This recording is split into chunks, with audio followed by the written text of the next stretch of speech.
Welcome to another episode of the Backlog videos, and I think you already know how this goes now. We're going to talk about May and June in this video. We're finally catching up. The next video is going to be about July only, and yeah, I'm happy that we're catching up. Okay, let's start. And we're going to start by one game of my favorite franchises. Maybe my favorite. Top 3 for sure, and that is Assassin's Creed Rogue. Okay, what can I say about this game, bro? I really don't like it. Okay, I'm gonna be real, honest, just say it out there. I don't like this one. I just couldn't fuck with Shay. I don't like the story at all. It doesn't make sense in most parts. It's felt rushed. They just wanted to... I don't know what they wanted to do, bro. I was gonna say capitalize on top of Assassin's Creed Black Flag, but it came out in the same year. I don't think they knew the success of that game yet when they launched this one, so... I don't know. Maybe they knew and they wanted to make it as fast as possible, or they just wanted to make 2 in 1 game, or 1 in 2 games.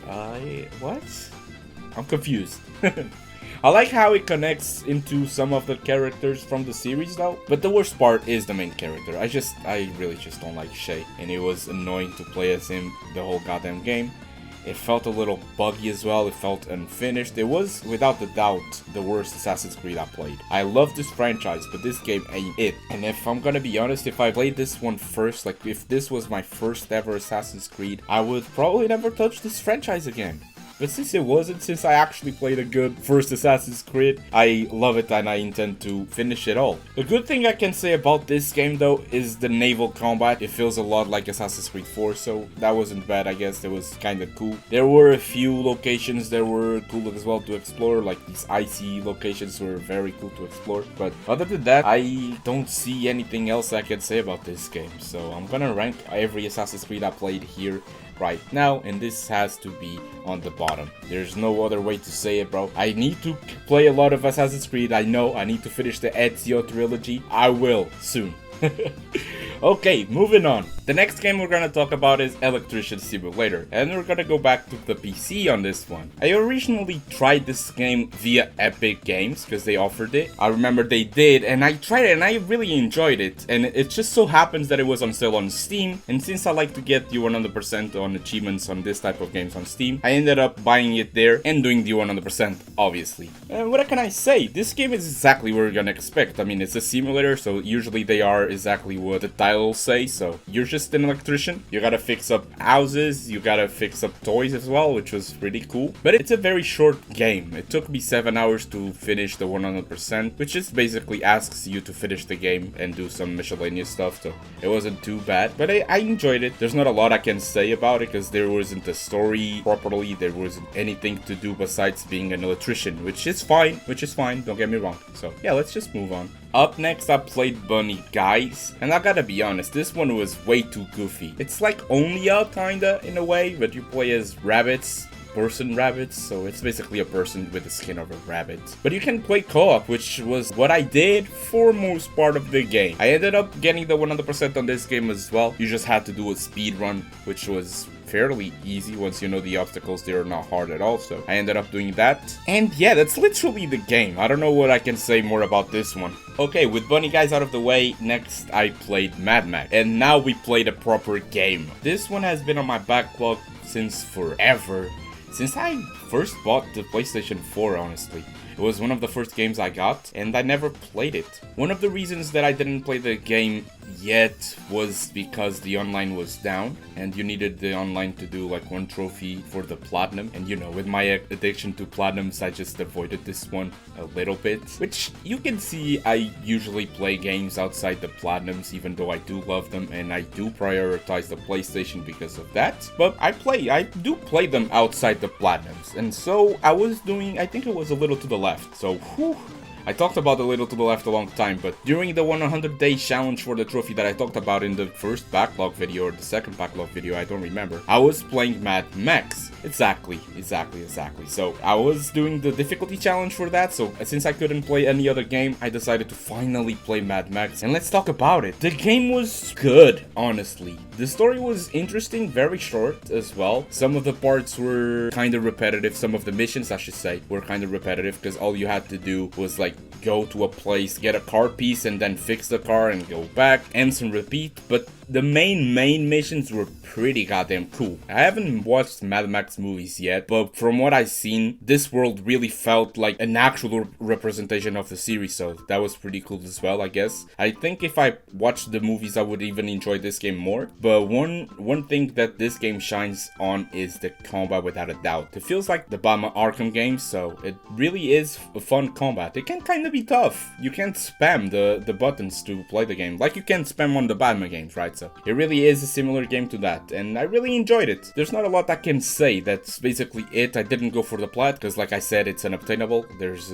one trophy that needs the online, and the online is closed, so you can just get it. But I did beat the whole story, and that was my main focus on this one. And yeah, that's it. I don't want to spoil the story, the cool parts that happened, but some parts were interesting, others were boring. So yeah, the next game I beat was obviously a racing game. Where was it, right? So it was Midnight Club Street Racing. So I used to play Midnight Club 3 when I was a kid, and I was gonna play that one, but I thought about like, why don't I start the series properly and just start by the first one? So that's what I did. This game isn't too long. It took me like 5 hours to beat or something like that, and I gotta be honest, the game isn't like too amazing. The driving is alright. It is an old game, obviously, so it is alright. I like the fact that you gotta go through the city and do street races. I always love street races, so it was cool, but obviously that shit is in the name, so like, what did we expect, right? So it was fun, but the way the game works, that you gotta call the guys to race, and sometimes it's a little bit confusing, because when I finished the first world, I was so confused on what I had to do. I had to search it up, and I just remember that I didn't know what to do, because like I beat the guy, and I had to wait for something. I don't even remember right now. It was something like stupid. I know it was stupid. But yeah, the game is alright. I wouldn't say like it's worth to play it nowadays, honestly. I still want to play the rest of the Midnight Clubs, because yeah, I do intend to finish it. I intend to finish all my childhood games. I think I already mentioned that when I beated Super Mario Bros. I think it was then. I mentioned that I wanted to beat every childhood game, and this one, it wasn't part of my childhood, but the 3 Midnight Club Dub Edition or whatever it is. Something like that. So yeah, I just decided to properly finish the series, I guess. The next game I finished, it was Rematch. I say finished because I got the 100% on Xbox. It was my first and only Xbox completion, at least so far. I might do the Xbox exclusives and get the 100% on the gamer score or whatever it is. Like, you get 100% gamer score, right? I think that's it. I don't know. I'm new to this. But yeah, what can I say about this game? I can say it was a little bit of a disappointment. The idea of the game is very cool. When you're playing with friends, it can be cool if you just ignore how sometimes the game just doesn't work properly. Can be cool and fun, but at the end I was just trying to finish it, trying to get the 100%. It took me like 30 hours to do, which isn't too bad, but you know, it's just purely multiplayer game. So the worst experience about this game is when you're playing with randoms, because they never pass the ball, bro. Like every time they got the ball, they just want to run and shoot.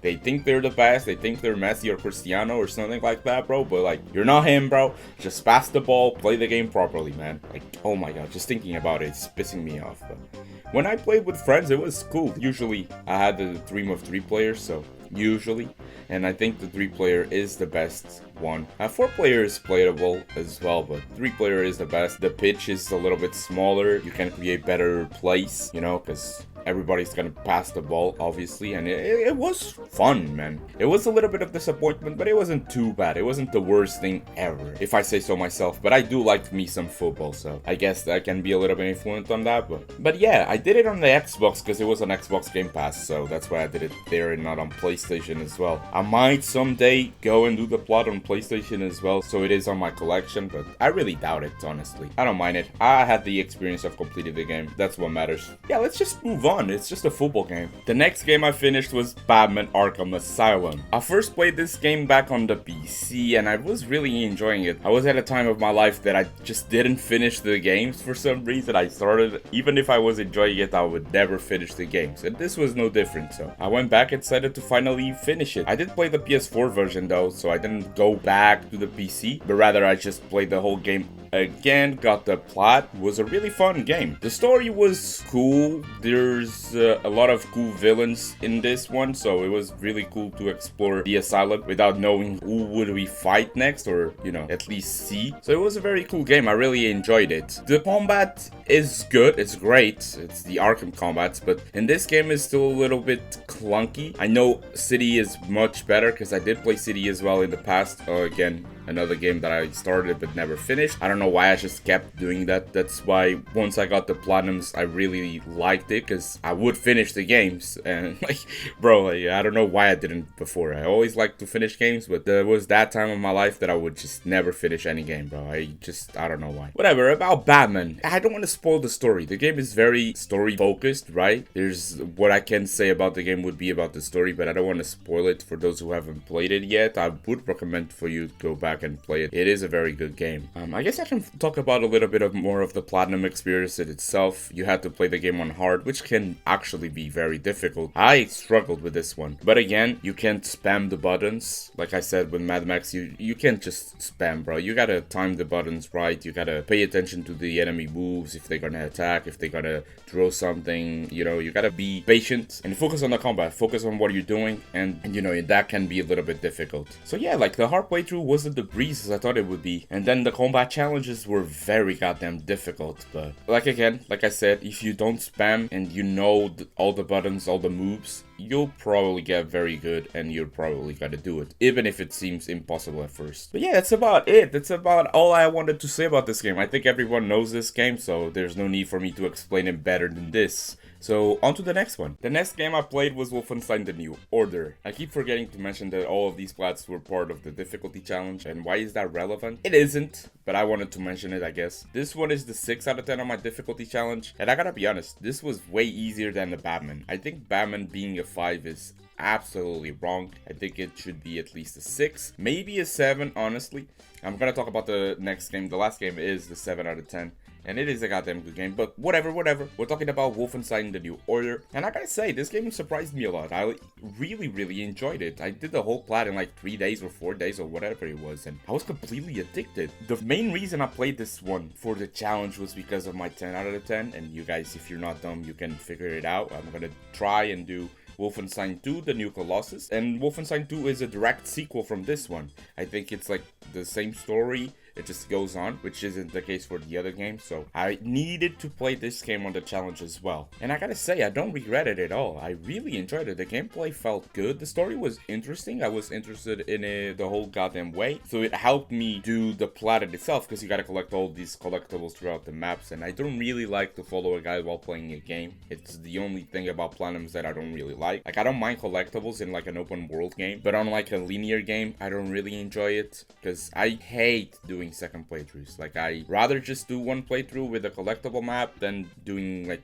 a clean playthrough and then doing the second playthrough to get all the collectibles. I don't think that makes sense. But yeah, other than that, it was an amazing experience. I really liked it. I don't think it's like the best game of all time, but it was a nice surprise. I heard about the games being good, but I also heard about the games not being that good. Like, some people said the games are overrated, and in my opinion, I think they're fairly rated.